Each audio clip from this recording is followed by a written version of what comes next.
Hello everyone. हम लोगों ने फोर्थ चैप्टर स्टार्ट कर दिया था। हम पहले 2 वीडियो बना चुके हैं।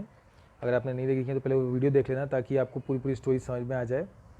हम लोग यहाँ तक पहुँच गए थे कि जहाँ पे उन्होंने 10 साल में, जो मैथिल्ड है और जो मिस्टर लॉयसल हैं, इन्होंने 10 साल में अपने जो भी डेप्थ से, जो भी इन्होंने पैसा लिया था मार्केट से या लोगों से, वो इन्होंने 10 साल में चुका दिया है।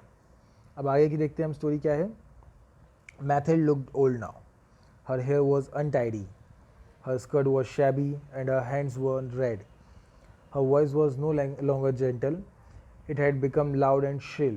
Sometimes, when her husband was at the office, she would sit near the window and think of that evening party, how beautiful and charming she had looked. But alas, now it was only a dream of the past.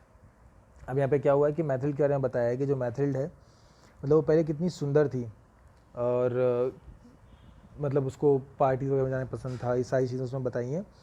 अब उसके बारे में बताया कि 10 साल बाद जब ये पूरा पूरा इन्होंने हार्ड लाइफ जी है तो अब उसका हाल कैसा है। अब वो बूढ़ी दिखती है, उसके जो बाल हैं, जो हेयर हैं, वो अनटाइडी हैं, मतलब गंदे हैं। और उसकी जो स्कर्ट है वो शैबी, शैबी का एक मतलब ये भी होता है कि एक तरह से फटा हुआ पुराना गंदा, इस टाइप से हम शैबी बोल सकते हैं। हैंड्स वर रेड, अब उसके हाथ जो थे वो अब लाल पड़ गए हैं। Her voice was no longer gentle, जो उसकी वॉइस है अब वो जेंटल नहीं है। पहले इतनी प्यारी वॉइस थी जो उसकी, अब वो जेंटल नहीं रही है। It had become loud and shrill. Shrill का एक मतलब होता है कि नॉन प्लीजेंट, मतलब जो कानों को चुभ जाए, ऐसी आवाज़ जो होती है ना। कुछ आवाज़ें होती हैं जैसे कि जो कानों में चुभती हैं। कोई मुझे बोलता है तो ऐसा लगता है कि बहुत अनप्लीजेंट सा फीलिंग आती है। कोई बहुत प्यार से बात करता है तो हमें लगता है कितने प्यार से बात कर रहा है। कुछ जो बहुत रफली रूडली बात करते हैं तो वो श्रिल हम बोल सकते हैं उस चीज़ को। तो अब उसकी वॉइस जेंटल नहीं है, थोड़ी सी लाउड हो गई है और श्रिल हो गई है। Sometimes when her husband was at the office she would sit near the window. अब क्या हो गया है कि जब उसका हस्बैंड ऑफिस में होता है तो कभी कभी वो खिड़की के पास बैठती है और जो पार्टी थी जिसमें वो उसने नेकलेस लिया था, उस पार्टी के बारे में सोचती है कि वो पार्टी कितनी अच्छी थी, कितनी सुंदर थी, कितनी चार्मिंग थी।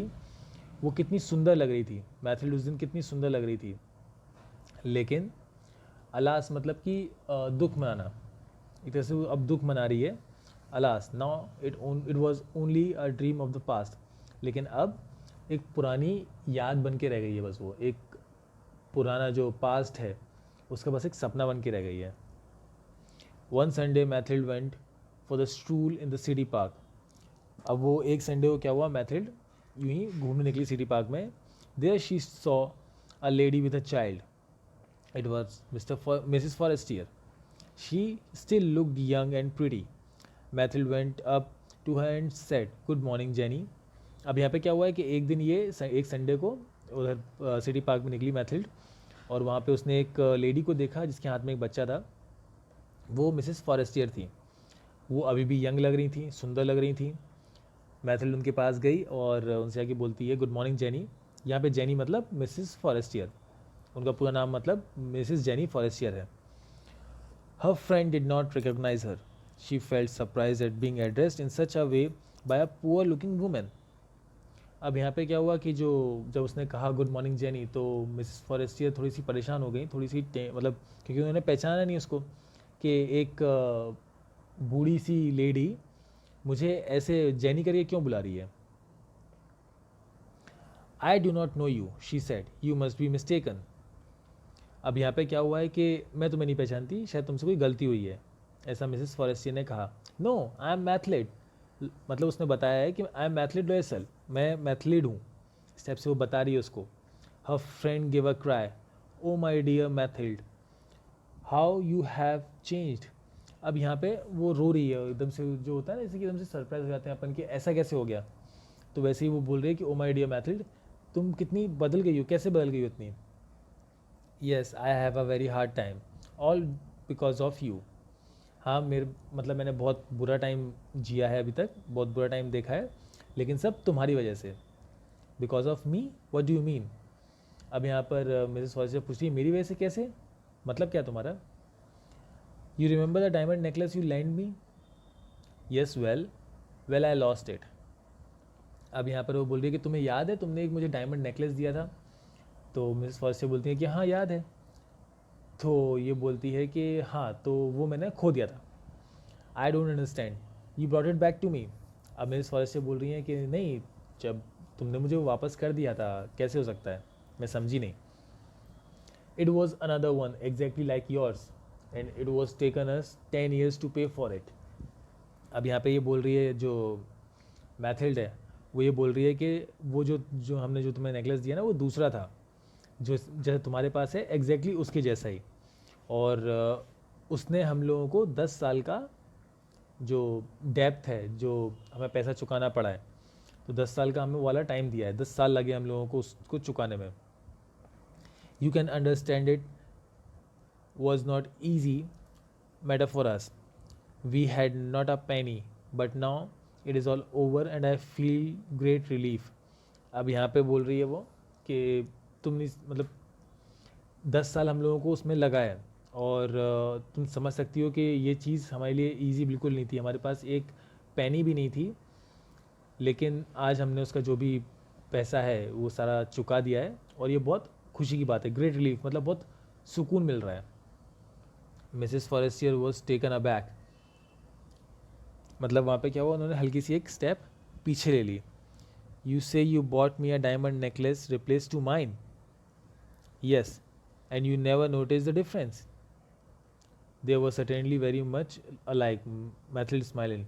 अब यहाँ पे क्या हुआ है, हम लोग यहाँ तक पढ़ते हैं डिफरेंस तक। अब यहाँ पे उसने हल्का सा पीछे के स्टेप लिया है और कहा है कि तुमने मेरे नेकलेस के बदले एक डायमंड नेकलेस मुझे वापस किया।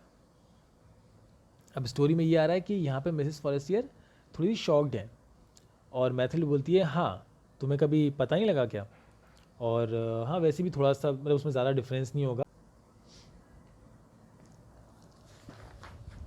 अब यहाँ पर क्या हुआ है कि ये बता रही है, जैसे इसने बताया कि हमने तुम्हारा डायमंड का जो नेकलेस है वो खो दिया था, और अब हमारे पास जो 10 साल का जो टाइम था उसमें हमने वो पूरा पूरा चुकाया है। नेक्स्ट में क्या हुआ, Mathilde smiled in pride and satisfaction as she said this. अब यहाँ पे क्या हुआ, मैथिल्ड ने बहुत सेटिस्फैक्ट्री और बहुत प्राइड के साथ, बहुत प्राउडली ऐसा कहा कि मतलब हमने आपका जो भी वो था वो वापस चुका दिया है, और तुम्हें हमने वो दे दिया है, नेकलेस वापस कर दिया है। 10 साल लगे, लेकिन अब वो 10 साल बीत गए हैं, और अब हमने वो चीज़ तुम्हें चुका दी है। Mrs Forestier looked at Mathilde with a feeling of deep pity, pity मतलब बुरा लगना। अब मिसेस जो फॉरेस्टियर हैं वो मैथिल्ड की तरफ देख रही हैं और उन्हें बहुत बुरा लग रहा है उसके लिए। She took both her hand and said, अब उन्होंने उसके हाथ पकड़े, जो मिसेस फॉरेस्टियर ने, उसने मैथिल्ड के दोनों हाथ पकड़े और कहा, oh my dear Mathilde, mine was false and the most it was worth 500 francs. अब यहाँ पर मिसेस फॉरेस्टियर ने मैथिल्ड के हाथ पकड़े, उन्हें बहुत बुरा लग रहा है, और उन्होंने कहा कि मैथिल्ड, मेरा वाला तो नकली था और वो ज़्यादा से ज़्यादा सिर्फ 500 फ्रांसिस का था। स्टोरी का यहाँ पे एंड हो जाता है। यहाँ पर एक मोरल है, हम मोरल बोल सकते हैं, या एक स्टोरी से हम कुछ सीख सकते हैं कि एक जो चीज़ थी कि मैथिल्ड के ग्रीड की वजह से, मैथिल्ड की जो चार्म, उसको जो सुंदर दिखना था, हमेशा अच्छा दिखना था, जो लग्जरियस लाइफ जीनी थी, उसकी वजह से मैथिल्ड ने अपने 10 साल कितनी हार्ड लाइफ जी है, वो एक नेकलेस की वजह से। बाद में पता लगता है कि एक्चुअल में वो जो नेकलेस था वो तो नकली था। जो नेकलेस इन्होंने मिसेस फॉरेस्टियर से लिया था, एक्चुअल में वो नेकलेस नकली था। स्टोरी एंड हो गई है। मैं आप लोगों को जो भी नोट्स होंगे वो प्रोवाइड करा दूंगा, और आपका होमवर्क वैसे तो ये है कि जो इसमें चूज़ द करेक्ट ऑप्शंस हैं, मैं इसका एक फ़ोटो आपको डाल दूंगा डिस्क्रिप्शन बॉक्स में, या आपको मिल जाएगा। तो ये आपका होमवर्क है। इसको आपको, अगर आपके पास बुक है तो आप बुक में से देख के कर सकते हैं, अगर नहीं है तो आप कमेंट सेक्शन में डाल देना, तो मैं आपको प्रोवाइड करा दूंगा। और आपका होमवर्क है चूज़ द करेक्ट ऑप्शंस, आपको खुद से कंप्लीट करने हैं। उसके बाद आपको नोट्स में प्रोवाइड कर दूंगा, इसमें लॉन्ग आंसर्स, शॉर्ट आंसर्स और ट्रू फॉल्स जो भी हैं। और नेक्स्ट वीडियो में हम लोग अगला जो चैप्टर है, टॉम्स ट्रेजर हंट, ये हम स्टार्ट कर देंगे। 5th चैप्टर हमारा स्टार्ट हो जाएगा। तब तक आप लोग 3rd चैप्टर और 4th चैप्टर की एक बार अगर आपके पास बुक है तो उसको रीड ज़रूर कर लीजिएगा, ताकि कोई भी डाउट्स हो तो आपके वो क्लियर हो जाएंगे। Thank you.